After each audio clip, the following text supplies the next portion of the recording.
On arrête tout, on est toujours dans les studios d'Éphémère Booster à Toulouse sur le 89.1 et un peu partout en France pour cette émission qui est la 5e de suivi des actions de blocage au départ contre la réforme de Macron. Mais voilà que d'autres questions sont venues et c'est souvent le cas dans les mouvements sociaux quand ils prennent de l'ampleur et de la durée. Eh bien, on se rend compte que tout est lié. Et là, la question écologiste, la question de l'eau est venue prendre une place particulière avec ce rassemblement à Sainte-Soline. Geneviève, il y a B au téléphone tout à l'heure qui nous racontait un peu comment ça s'est passé, les motifs de la mobilisation, mais aussi le déroulé et la question de la répression. Qu'est-ce que tu aurais à en dire, toi qui es membre des Soulèvements de la Terre? Oui. Bon, nous sommes tous membres des Soulèvements de la Terre. En Je effet. pense que beaucoup ont signé l'appel. Nous sommes les Soulèvements de la Terre. Il y a 70 000 personnes ou collectifs qui désormais ont signé. C'est aussi beaucoup de collectifs qui ont signé. Donc nous sommes le Soulèvement de la Terre. Je voudrais dire qu'à Sainte-Soline, et pour ne pas simplement être dans la nasse de Darmanin et de ses sbires, je pense qu'il faut aussi insister, en tout cas moi ça m'a énormément marqué à Sainte-Soline, c'est tout ce qu'il y avait qu'on appelle la base arrière, je ne sais pas si le terme est bon d'ailleurs, mais toutes ces milliers de personnes qui ont travaillé pendant 2 mois pour organiser ce lieu, parce que le lieu c'était Amel, qui était à 10 km de Sainte-Soline, où là il y avait beaucoup de chapiteaux, etc. C'était une énorme cantine qui est arrivée à nourrir 10 000 personnes à prix libre, avec des repas extraordinaires, je peux dire. 300 personnes qui à la cantine épluchaient les légumes, etc., etc. Et tout ceci dans une ambiance de chansons, de la chanson qu'on a écoutée, etc. Quand on est rentré de la manifestation, moi je suis arrivé assez tôt à Sainte-Soline, à 18h, il y avait encore beaucoup de gens derrière, à Mel, il y avait déjà sur toutes les tables sur la place, il y avait déjà des papiers donnant des numéros de téléphone pour le soutien, pour les possibilités de débrief, restez pas seul, enfin, bref, je n'ai jamais vu une telle organisation. Et ça, je trouve que il faut le souligner aussi, parce qu'on ne se réunit pas pour aller contre les flics, on se réunit pour créer un autre monde habitable. Et là, il y avait tout ça. Il y avait tout ça à Mel. Bon, évidemment, il y a eu les 2 heures de guerre. C'était une guerre. Mais il y avait toute cette ambiance extrêmement, je déteste ce mot maintenant, bienveillant, parce que c'est dit partout, mais c'est vrai que c'était chaleureux, personne ne restait seul. Moi, à un moment, j'étais seule dans la manifestation parce que j'avais quitté mon groupe. Et aussitôt, des personnes sont venues me voir en me disant « Tu es seule, il ne faut pas rester seule. » J'ai dit « Non, non, ça va très bien. » Enfin bon, une attention, voilà, c'est l'attention, le soin, toute cette culture du soin. Et ça, on le sent dans ces rassemblements. Et ça, je pense que ça fait un bien absolument énorme. Et je pense que si beaucoup de gens ont tenu, malgré le choc après la manifestation, c'est parce qu'il y avait tout ça autour. Et pourtant, il y avait des conditions météo terribles, il faisait froid, il pleuvait, enfin, c'était la boue, enfin bon, bref, c'était pas une partie de plaisir de ce point de vue-là. Mais ça, et je pense que c'est pas assez souligné, et il faut le souligner pour contrer cette culture il faut faire attention de ne pas tomber dans la nasse de la répression, action, répression, action, répression. Il y a autre chose. Et ça s'appelle la base arrière. Et là, moi, je vais proposer que ça s'appelle plus la base arrière. C'est vraiment la base avant, parce que c'est ça qui fait société, c'est ça qui fait l'autre monde, les autres mondes que nous voulons. Et ça, à Sainte-Soline, je trouve que ça a atteint. C'était déjà présent dans les autres manifestations, à Notre-Dame-des-Landes, etc. Mais là, il y a eu, c'était absolument énorme. Moi, je trouve, ça m'a toujours fasciné. C'est probablement pour ça aussi qu'aujourd'hui je milite. Ça va complètement à l'inverse du discours libéral qui consiste à faire croire que les êtres humains ont tendance à l'individualisme, ne sont là que pour avoir des adversaires. C'est pour ça qu'en effet, se mettre juste dans une conflictualité, les gens qui se rassemblent là-dessus, les gens qui se rassemblaient dans les ZAD, à Gênes, sur les places publiques avec Nuit debout, ne venaient pas là pour en découdre avec la police. Ils venaient là pour construire des choses, confronter des idées et faire des choses ensemble. Et en fait, à la pratique, on voit que les gens, une fois qu'ils ont un petit peu craché ce qu'ils avaient à dire, ils ont envie de construire derrière, très vite. Et ça va complètement à l'inverse du discours qui voudrait « Mais non, laissez-nous les rênes, parce que si vous vous organisez, vous ne savez pas faire. » Et je pense que c'est ça aussi qui les dérange profondément et qui faisait peur, on en parlait dans la note des renseignements généraux, c'est que c'est la preuve que les humains en société sont beaucoup plus faits pour décider de choses en assemblée, en communauté et en entente, en connaissant les sujets, qu'en donnant plein pouvoir à quelqu'un.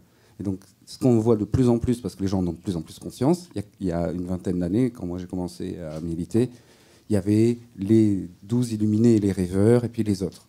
Et aujourd'hui, même les matérialistes voient que, concrètement, c'est le système actuel qui est fou, c'est pas les militants. Et donc je trouve qu'il y a vraiment quelque chose qui change petit à petit, où les vieilles habitudes que des militants ont mis au point pendant 50 ans, sur comment on répartit la parole, comment on répartit les tâches, etc., sont maintenant apprises à des gens qui découvrent ça et qui découvrent ce dont tu parles, c'est-à-dire la vraie solidarité, la vraie fraternité dans le sens non masculiniste du terme, qui est indispensable. Et c'est pas pour rien que les fondateurs de cette République avaient mis ce mot-là après liberté et égalité, parce qu'en fait, le plus important, c'est qu'on est ensemble dans ce bateau-là et qu'on peut décider ensemble.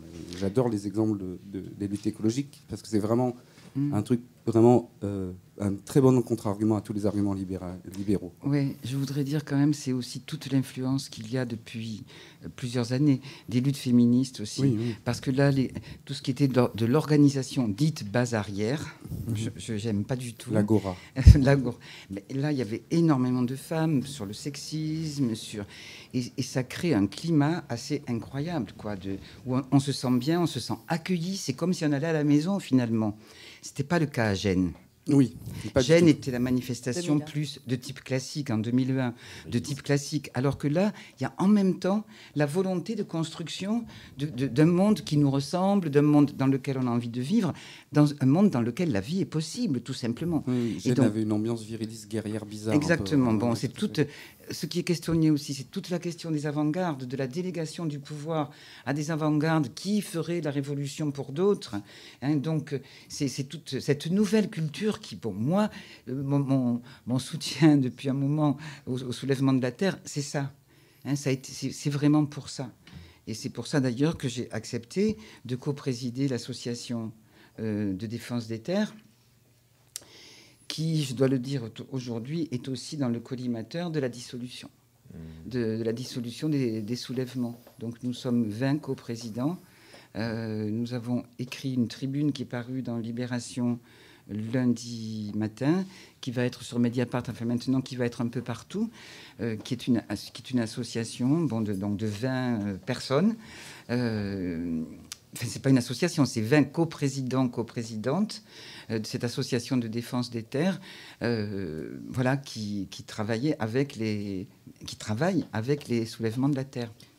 Quand tu dis défense des terres, qu'est-ce que tu entends par là? C'est quoi exactement le propos? Quelle défense de quelle terre? Rapido. Est-ce que c'est quelque chose de franco-français, européen, mondial? Oui, c'est ça ma question. L'association, c'est comme plein d'autres associations. Elle s'appelle Défense des terres parce que ça nous est apparu. Alors là, bon, je ne sais pas si on a le temps là. La question de la terre est une question centrale. Et c'est vraiment une question centrale. La question de la prise de terre et des reprises de terre, c'est une question centrale. C'est tout ce qui touche au territoire. Hein, la terre, c'est le territoire aussi. Hein, c'est pas simplement la terre au sens cultivé. Hein, c'est reprendre les territoires. Et c'est ça, les soulèvements de la terre aussi. Hein. Et donc, la question de la terre, c'est central. D'où défense des terres, c'est défense de l'eau, c'est défense de la biodiversité, c'est défense des habitants des territoires. C'est quelque chose qui est assez large. Bon, pour l'instant, cette association, elle est franco-française, oui, pour le... Et la chose étonnante, c'est donc, tu montres une revendication qui est, instinctive, qui est évidente, qui est la défense de la vie sur Terre, de la possibilité de s'organiser. Tu parles aussi d'une organisation qui est bienveillante, qui prend soin les uns des autres, qui fait que les gens se sentent comme chez eux. Et pourtant, c'est présenté médiatiquement, c'est présenté par non seulement les médias mainstream, merdia comme tu dis,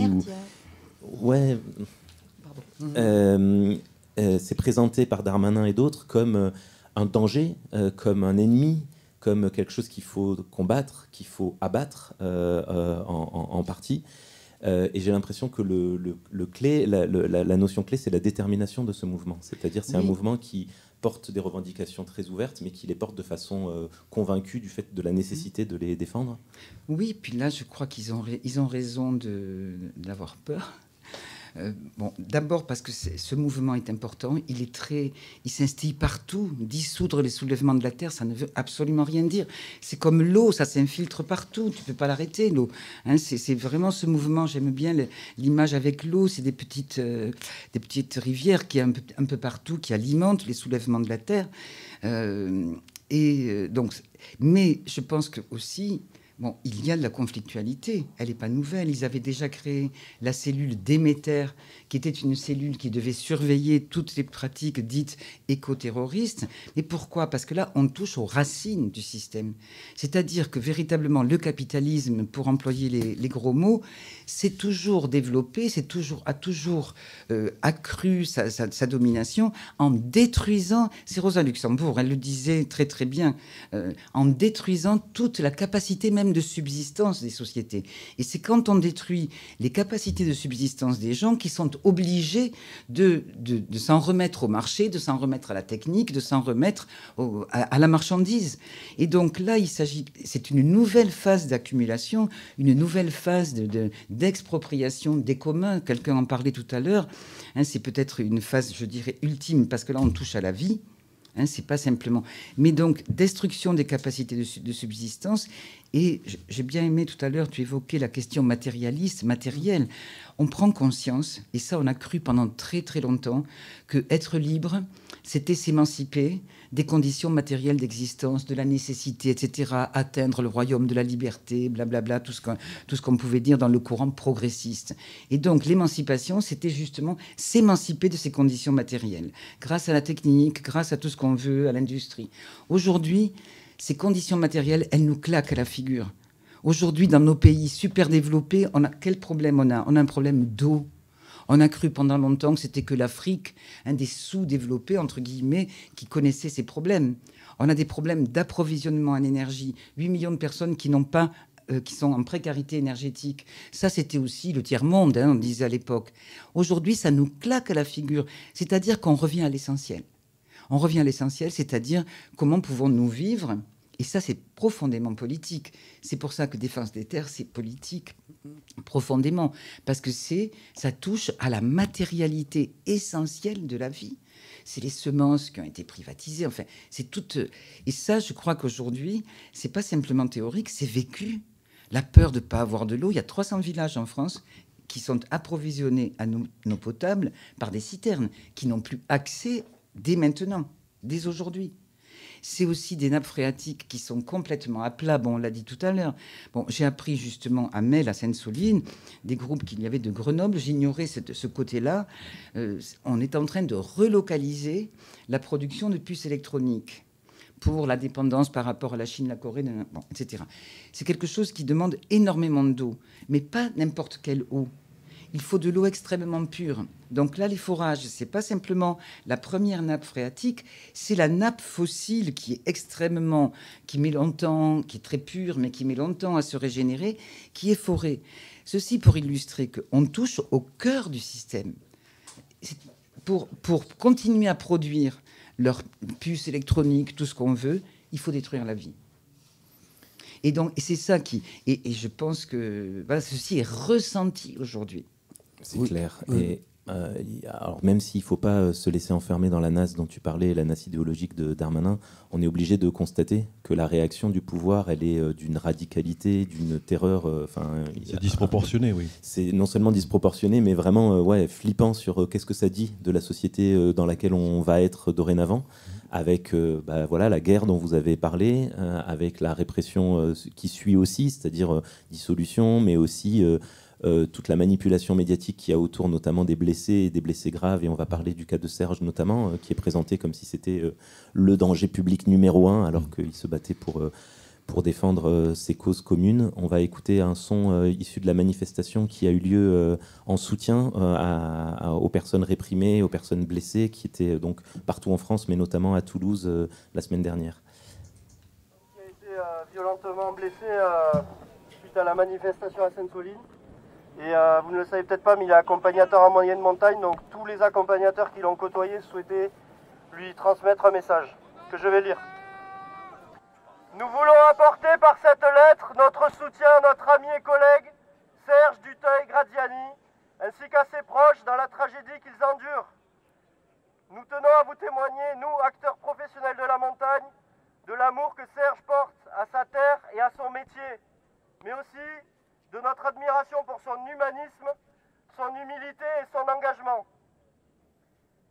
Ceux et celles qui l'ont côtoyé au cours de ses débuts dans la profession d'accompagnateur en montagne sont unanimes d'écrire son professionnalisme sans faille sur les montagnes de Corse, des Pyrénées et d'ailleurs. Torna una volta, spartimi a nostra pena a sua famiglia e l'assicuremo di a nostra amicizia. À toi, mon ami des montagnes, mon Sergio, Vince.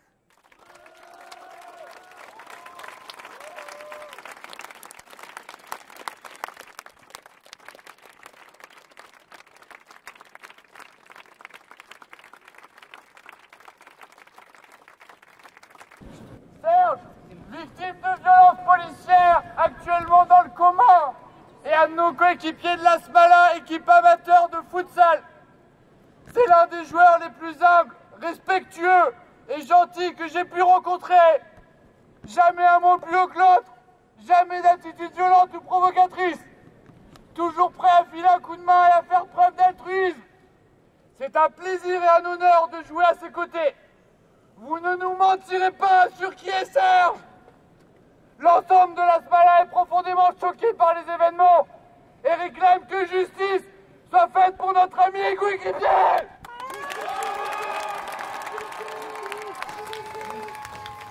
Continue. Rassemblement donc à Toulouse le 30 mars. On continue à écouter.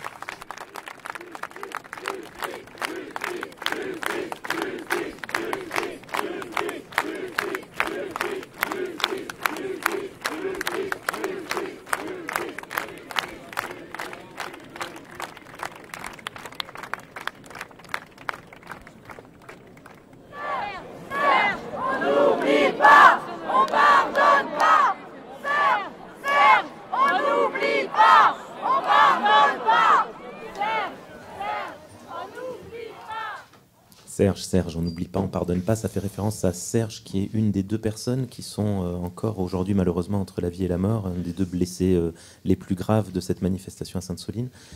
Sur le plateau aujourd'hui, il y a Pierre qui est avec nous. Bonjour Pierre. Oui, bonjour. Toi, tu connaissais Serge, comment tu le connaissais? Ouais, ben voilà, moi je fais partie de l'équipe de l'Asmala, dont on a entendu le président Hugo Fauché, que je salue, prendre la parole jeudi dernier. Donc voilà, nous on est une bande de potes qui courons après un ballon toutes les semaines et dont Serge faisait partie.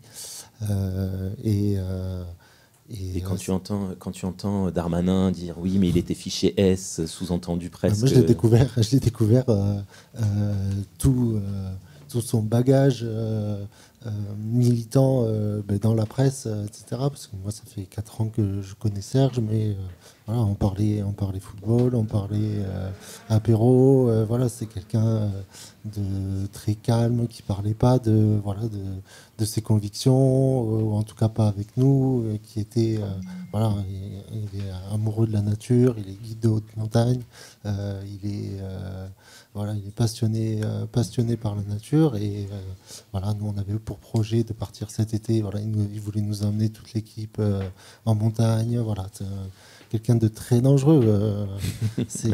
Voilà, c'est ça. Et même sur un terrain de football, là où il y a souvent les égos qui parlent, hein, comme tout le monde peut le savoir. Serge, il n'y avait jamais un mot plus haut que l'autre, il n'y avait jamais de l'énervement, etc. Et en fait, son engagement militant, en fait, sur un terrain, c'est pareil. En fait, il est courageux, il rechigne pas à la tâche, et il baisse pas les bras, et c'est quelqu'un d'exemplaire, en tout cas pour nous. Comment tu vis, toi, du coup, la période là, au-delà de la tristesse, j'imagine? Ça nous a mis déjà un coup à nous tous. On se souvient de notre dernier match avec lui, où il nous dit la semaine prochaine je pourrais pas être là, je vais au manif à Sainte-Soline. Ok, on n'a pas plus que ça. La semaine d'après, tu vois, c'est pas grave. En fait, non, il est toujours pas là. On est déjà grande tristesse, hein, effectivement, mais il y a aussi une grande colère, parce que nous, on le connaît, on le côtoie toutes les semaines, et en fait, le portrait qu'on lui a fait dans les médias, c'est pas du tout lui, quoi. C'est pas du tout lui. On en fait un instrument pour justifier la violence policière en disant que voilà, c'est un dangereux criminel. En fait, tout ce qu'il mérite, c'est une grenade dans la tronche. Merci beaucoup, Pierre, pour ce témoignage. Et justement, excusez-moi, là, je suis un peu perdu là. Le fait qu'ils annonçaient qu'il était en coma et qu'il était fiché S, ça a été la première information qui est parue. Normalement, est-ce que le fait d'être fiché S, ça a quelque chose à voir? Est-ce que c'est une info qui doit sortir comme ça? En fait, c'est la police qui donne l'info aux médias, quoi. C'est ça. C'est clairement, ça ne peut sortir que de là-bas. Puisque, en fait, on peut tous être fiché S sans le savoir. Fiché S, qu'est-ce que ça veut dire? Ça veut dire que les RG ont besoin de renseignements sur une personne. Et donc, ils inscrivent ce nom dans un fichier. Et si la police arrête une personne, ils préviennent les RG. Voilà ce que ça veut dire fichier S. Et on fait l'amalgame parce que dans le fichier S, on peut mettre le terroriste de Daesh comme le militant qui a fait 3 rassemblements pour les rassemblements de la Terre, etc. Et on met tout le monde dans le même panier. Et du coup, dans l'opinion publique, il y a un amalgame qui est fait qui est affreux. Affreux et... Même qui est violent. Ah oui, moi, j'ai vu des réactions très très violentes en disant « Ah ben les fichiers S, c'est normal qu'il en prenne plein la gueule, c'est bien fait pour lui. » C'est ça. Quand tu dis ça, tu te dis « Mais quand même, les gars, il faudrait peut-être un peu aller voir aussi comment ça se passe sur place. » C'est ça. Si je peux me permettre, de toute façon, même si on avait affaire à quelqu'un qui est un vrai danger... La police ne rend pas justice toute seule. On n'a pas la peine de mort en France. Il n'y a aucune légitimité, même si on parle d'un grand dangereux, et en plus on ne parle pas de ça, mais il n'y a aucune légitimité à faire ça sur aucun prisme. En fait. Mais on se rend compte que depuis le 49.3, les provocations, elles ne sont pas du côté des gens. Elles sont du côté de la police. Moi, je vois la dernière manifestation à Toulouse. On marchait tranquillement. Alors, il y avait les Black Blocs, les jeunes qui étaient devant, qui marchaient tranquillement, qui chantaient. Et on nous a balancé la lacrymo dans la gueule. Et au milieu à compense, quoi. Même pas arrivé à la fin du parcours. Et systématiquement, maintenant, c'est partout comme ça, quoi. C'est-à-dire qu'ils provoquent, mais on ne voit pas les images des provocations. On ne voit que les autres après. Oui. À Sainte-Soline, ce qui m'a marqué, moi aussi, c'est le camion de policiers. Il y avait une roue qui cramait. Mais plutôt que de l'éteindre, ça prenait 30 secondes, ils ont préféré laisser le camion cramer complètement. Et après, les images qu'ils nous montrent, c'est le camion qui crame. Voilà. Du coup, je propose juste... On va bientôt entendre Pierre Dujardin dans quelques instants, mais d'abord, si vous voulez bien, je voulais vous passer aussi 1 minute de son d'une dangereuse fichier S qui s'appelle Odile Morin et qui est conseillère municipale dans l'opposition à Toulouse et qui se déplace toute sa vie sur un fauteuil roulant. Et donc, elle m'a donné son opinion justement sur Sainte-Soline et sur fichier S. Voilà, c'était en manifestation. Encore une fois, ce qui s'est passé avec les Gilets jaunes s'est passé à Sainte-Soline, c'est-à-dire une répression aveugle, une volonté de blesser, une volonté de tuer même, je dirais, et tout ça en toute impunité. Et quand j'entends dire que celui qui a été blessé est un fichier S, je suis fichier S moi-même, et surtout, est-ce que la peine de mort a été rétablie dans ce pays ? Parce que ce serait même le plus abominable des terroristes. Rien ne justifierait qu'il soit blessé simplement parce qu'il a exercé un droit fondamental qui est un droit constitutionnel, celui de manifester. Voilà. Et jusqu'à preuve du contraire, rien ne démontre qu'il a été violent lui-même. Mais de toute façon, même s'il l'avait été, rien ne justifiait de le stopper comme ça. Voilà. Et sur les méga-bassines, c'est dramatique parce que la prochaine guerre, c'est celle de l'eau. Que tout le monde se croit à l'abri alors que toutes les études, des derniers rapports du GIEC nous montrent que ça va devenir une vraie préoccupation, que la moitié du monde manque d'eau déjà et que la France est particulièrement exposée. Toulouse est exposée et que beaucoup de gens l'ignorent et que c'est complètement délirant la politique qui est menée en la matière. Que le danger des bassines, des méga-bassines est avéré, démontré, étayé, documenté. Et que donc on ne peut pas laisser 5% des agriculteurs, les céréaliers, les plus gros industriels du monde agricole, s'accaparer un bien commun. Voilà, surtout pour produire des choses qui vont être délocalisées et qui vont servir à nourrir du bestiau et qui ne sont pas du tout à la hauteur des enjeux climatiques. C'était Odile Morin et c'était dans la manifestation du 28 mars dernier à Toulouse. Gros big up Odile et pour toutes tes luttes. On est avec toi sous contrôle judiciaire malheureusement, avec des procès de partout pour son action militante. Claire est avec nous au téléphone. Claire, est-ce que tu nous entends ? Oui, bonjour tout le monde. Bonjour Claire. Bonjour. On discute depuis une demi-heure, 3/4 d'heure des conséquences de ce qu'a révélé la lutte de Sainte-Soline, à la fois sur les questions de fond, mais aussi, même si on veut éviter la nasse dans laquelle veut nous mettre Darmanin, la nasse idéologique, de ne parler que de la question des violences, de la répression, eh bien, on est bien obligé de faire face à une situation inquiétante d'un tournant répressif du pouvoir. Toi, en tant qu'avocate militante, tu as été notamment l'avocate de la famille de Rémi Fraisse, qui est décédée à Sivins il y a quelques années, et puis une des porte-paroles du syndicat des avocats de France. Comment tu vois la situation actuelle, notamment les menaces de dissolution, les menaces de couper les subventions à la Ligue des droits de l'homme, et puis les conséquences concrètes pour des gens comme pour des blessés ou pour des gens qui sont incarcérés ou inculpés. Comment tu vis la période, toi ? Alors, c'est assez, pour moi, c'est assez étrange et contradictoire parce que j'ai l'impression à la fois que on est dans la continuité, c'est-à-dire que c'est comme si on fait chronique, d'un désastre annoncé, en tout cas pour Sainte-Soline, mais aussi pour les violences en manif et pour les dissolutions. Mais en même temps, je trouve qu'on c'est quand même sidérant. À quel point en fait le ministre de l'Intérieur est complètement en roue libre dans son vocabulaire, à quel point en fait il n'y a personne qui l'arrête, c'est-à-dire qu'il n'y a pas de discours en fait qui vient contredire le ministre de l'Intérieur, en tout cas de discours qui a une place en fait dans les médias. J'ai entendu que vous disiez comme ça, donc je vais redire pareil. Et du coup, ce qui est impressionnant, alors bien évidemment une violence comme jamais à Sainte-Soline, notamment l'usage des armes de guerre qui en continue, toutes les 2 secondes une grenade qui tombait. Alors à Sivins, il y avait déjà énormément de grenades qui avaient été envoyées, puisque vous vous souvenez, il y avait eu plus de 300 grenades et on avait utilisé des grenades OFF1 et GLIF4. Pour un petit rappel, la OFF1 elle a été suspendue immédiatement, puis elle a été retirée. Et la GLIF4, donc c'est des grenades assourdissantes avec du TNT, la GLIF4, Castaner avait dit ok, on n'en fabriquera plus, mais on finit par écouler les stocks. Et ensuite, il y a eu d'autres grenades derrière qui ont été fabriquées. Et donc, du coup, énormément d'armes de guerre. Donc ça, c'est très impressionnant. Et après,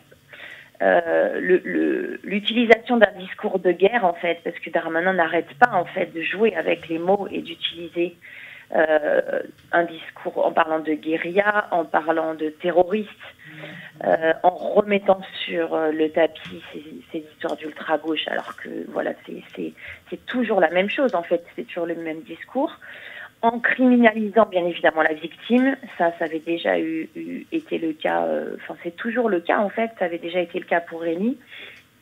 Et derrière, bien évidemment, l'utilisation d'outils qu'il avait mis en place, à savoir en fait les dissolutions, donc c'est la loi séparatisme, c'est le contrat d'engagement républicain, quand il fait référence aux subventions de la LDH, en fait il invite les collectivités territoriales de droite à refuser les subventions sur la base du contrat d'engagement républicain. Donc en fait, c'est ce qu'on avait dit, on avait déjà alerté, il y a tous les outils pour mettre en place un régime autoritaire. On est déjà en régime autoritaire, mais pour l'utiliser concrètement au service en fait d'intérêts particuliers. Parce que Sainte-Soline, c'est également ça, c'est-à-dire que on protège des intérêts particuliers de certains agriculteurs, alors qu'on est sur une bataille générale de préservation de l'eau. Et donc du coup, tout ce contexte-là est particulièrement inquiétant et je pense qu'on peut parler d'un tournant, même si on est dans la continuité. Ouais, et concrètement, dans ton activité d'avocate, tu sens un tournant aussi ? Tu as l'impression que ça se durcit dans les tribunaux ou dans la façon dont les conséquences de la répression pour les gens, ou on est plutôt dans la continuité là-dessus ? Je me rends pas compte. Alors, ouais, dans les tribunaux, pour l'instant, je trouve qu'on est dans la continuité parce qu'on n'a pas eu cette vague de violence judiciaire qu'on avait constaté au moment des Gilets jaunes, où dès le début, les tribunaux avaient mis en détention des personnes sans casier judiciaire avec des garanties de représentation. Ils avaient été mis en détention pendant 2-3 mois. il y avait eu des dossiers d'instruction ouverts, des instructions qui avaient été ouvertes sur association de malfaiteurs et avec des personnes en détention. Donc là, pour l'instant, on n'a pas encore ça. Mais ce qu'on a, qui avait déjà eu lieu, c'est des dossiers en effet qui sont ouverts à l'instruction, association de malfaiteurs en lien avec les actions écologistes. Donc comme à Bure, c'était déjà aussi, ça avait déjà été utilisé à Bure et ça va être réutilisé. Et donc du coup, moi j'alerte un peu tout le monde en disant il faut, enfin tout le monde est conscient, mais il faut quand même se rendre compte qu'on a des autorités qui vont utiliser tous les outils, et notamment les outils judiciaires, à savoir ouverture d'instruction, association de malfaiteurs, qui permet en fait d'utiliser des tas d'outils dérogatoires au droit commun pour surveiller massivement. Donc après, Darmanin s'en est pas caché, la cellule anti-ZAD, et comme l'a dit Geneviève, ça existe déjà, en fait, il y a des métères. Donc voilà, on le sent pas encore, mais ça se rapproche. Je sais pas si vous avez suivi, il a également indiqué qu'il allait s'attaquer aux legal teams, aux défenses collectives. Voilà, donc il est sans limite. Et ça, c'est possible qu'on le ressente de manière accélérée très rapidement, en fait. C'est un peu, il y a un terrain, en fait, il y a un terrain très hostile et très inquiétant. Merci beaucoup Claire. On va continuer de débriefer ça dans les 5-6 minutes qui nous restent. Avant de te quitter, une dernière question. Oui, bonjour Claire. Tu parles de chronique, de quelque chose d'annoncé. Et moi, je me souviens, en 2015, la loi travail, tu étais avec une partie de la Legal Team dans les bancs. Lorsqu'il y a eu les trucs préventifs. Ouais. Et en fait, tout le monde avait les larmes aux yeux parce qu'il y avait une connivence entre la procureure et la juge, et on envoyait des enfants qui avaient juste des lunettes de plongée. C'était un peu la première fois qu'on voyait ce truc-là commencer. C'était sous Hollande, hein. Depuis, de la criminalisation est arrivée à plein de niveaux, au niveau du discours et au niveau étatique. Et petit à petit, moi, je me souviens, parce qu'on se croise une fois par an à peu près, et que chaque année, le bilan, bon, ça, on pensait quand même que ça ne tiendrait pas, mais en fait, ça a tenu, et maintenant, il va falloir qu'on fasse avec, y compris pour les avocats, parce que la loi est petit à petit changée. Et moi, je me pose la question, parce que vous êtes des gens engagés, tout ce qui gravite, où est-ce que vous mettez la limite entre la légitimité et la légalité quand on est en train de modifier la loi pour rendre illégitimes des causes légitimes? Grande question. Ce qui est clair, c'est qu'il y a beaucoup de lois en fait qui viennent attaquer les droits, qui viennent mettre en cause les libertés, et donc à un moment donné, bien évidemment, se pose la question de refuser d'appliquer ces lois et de désobéir. Mais ça, c'est depuis longtemps, et tous ces mouvements de désobéissance, pour moi, elles sont dans c'est la désobéissance civile, c'est-à-dire vos lois, en fait, elles restreignent nos droits, donc on va appliquer, on va se prévaloir d'autres principes, en fait, pour pouvoir agir. Voilà. Alors après, il y a plein de plans, quoi. C'est-à-dire, est-ce que sur le plan judiciaire, comment on fait pour se défendre? Moi, je pense qu'il faut sérieusement réfléchir, en effet, à des défenses collectives avant, en fait, de se retrouver devant les tribunaux, parce qu'une fois qu'il y a les tribunaux, il y a des choses à faire, mais il y a quand même un rouleau compresseur. Et donc, à mon avis, c'est en amont qu'il faut se préparer. Et d'ailleurs, sur les ZAD, dans les mouvements sociaux, de plus en plus de personnes sont conscientes, se sensibilisent à leurs droits et aux lois, et agissent en conséquence. Donc, pour moi, c'est en amont qu'il faut préparer tout ça, comme beaucoup le font, pour éviter justement après la répression judiciaire. Merci beaucoup Claire, bon courage pour ton travail avec le syndicat des avocats de France, qui est heureusement parmi les avocats et avocates qui sont disponibles pour qu'on écrive votre numéro de téléphone sur nos bras et qu'on sache à qui se tourner en cas de garde à vue. Tu en as parlé à la dernière émission. Merci beaucoup Claire. Merci à vous, merci tout le monde. Merci Claire Dujardin. Merci à toi. Il nous reste quelques minutes seulement, peut-être un petit commentaire sur cette question-là de ce tournant ultra répressif, de cette sensation de nos limites qui nous est renvoyée par le pouvoir. Oui, ce que je voudrais ajouter, c'est qu'il n'y a pas de guerre de l'eau. C'est pas une guerre de l'eau, parce que pour qu'il y ait une guerre, il faut qu'il y ait des gens qui soient en guerre des deux côtés. Il y a aujourd'hui un pouvoir qui est en train d'armer tous ceux et celles qui veulent s'accaparer l'eau et détruire cette capacité de subsistance. J'ajoute sur Sainte-Soline, parce que souvent, on me pose la question, le fait de faire la bassine pour 7% d'agriculteurs financés par l'État, en grande partie, prive les autres. Pourquoi ? Parce que toute l'eau qui est pompée dans la nappe phréatique n'est plus là l'été, ça n'alimente plus les petits cours d'eau qui permettent justement à d'autres agriculteurs d'avoir accès à l'eau et de pratiquer certaines formes d'arrosage, etc., d'irrigation. Donc, il s'agit bien d'une privatisation. Il s'agit pas... C'est pas une guerre de l'eau, c'est une guerre de classe, je ne sais pas comment le dire. Moi, on fait pas guerre pour l'eau.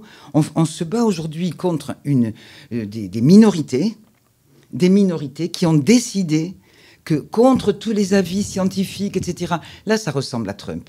C'est-à-dire le gouvernement, il n'a rien à faire des avis scientifiques, rien. C'est des fake news qui circulent partout. Donc c'est une guerre et ils arment juridiquement, avec la cellule Déméter, avec les trucs anti-ZAD, etc., ils arment juridiquement une poignée d'intérêts privés qui s'accaparent les biens communs.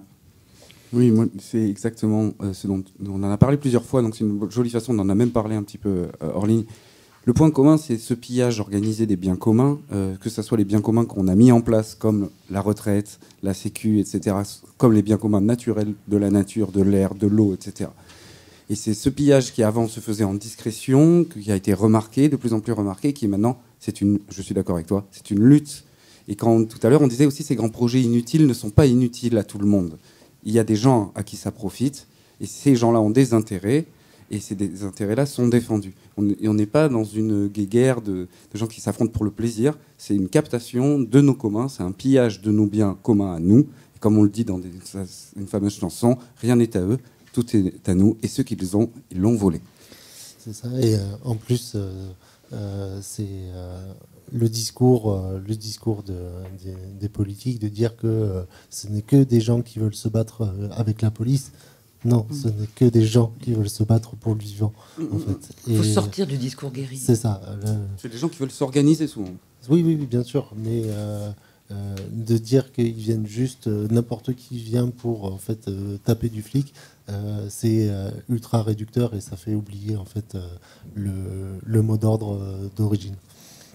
Merci beaucoup tout le monde, il est 9h59, on arrive à la fin de cette 5e édition de la radio On arrête tout, une radio qui suit les actions de blocage, qui leur donne la parole, qui donne à voir la diversité des mouvements, et comme on l'a fait aujourd'hui avec une focale sur la question des luttes écologistes et de la répression. Merci à tous les gens qui sont ici dans le studio, Isa, Marc qu'on a peu entendu parce qu'ils étaient en technique, Elsa aussi, mais aussi autour du plateau en ce moment, Paolo, Fatima, Pierre, Geneviève, Pierre à la technique, merci à FMR Booster pour le soutien. Merci à vous. Et moi Pablo, merci aussi à Westrack Radio au Havre, à Radio Ali, Grécos Commune à Paris, à Radio Primitive à Reims, Radio Alpha au Mans, Canal B à Rennes, Radio Béton à Tours, Jet FM à Nantes, Bob FM à Limoges, La Clé des Ondes à Bordeaux, Radio Dio à Saint-Étienne, Radio Canu à Lyon, C-Rock Radio à Vienne, Esperaza, Radio Balade à Esperaza et Fréquence Luz. Merci pour cette initiative d'une radio qui devient de fait un peu à portée nationale et qui c'est peut-être un jour international.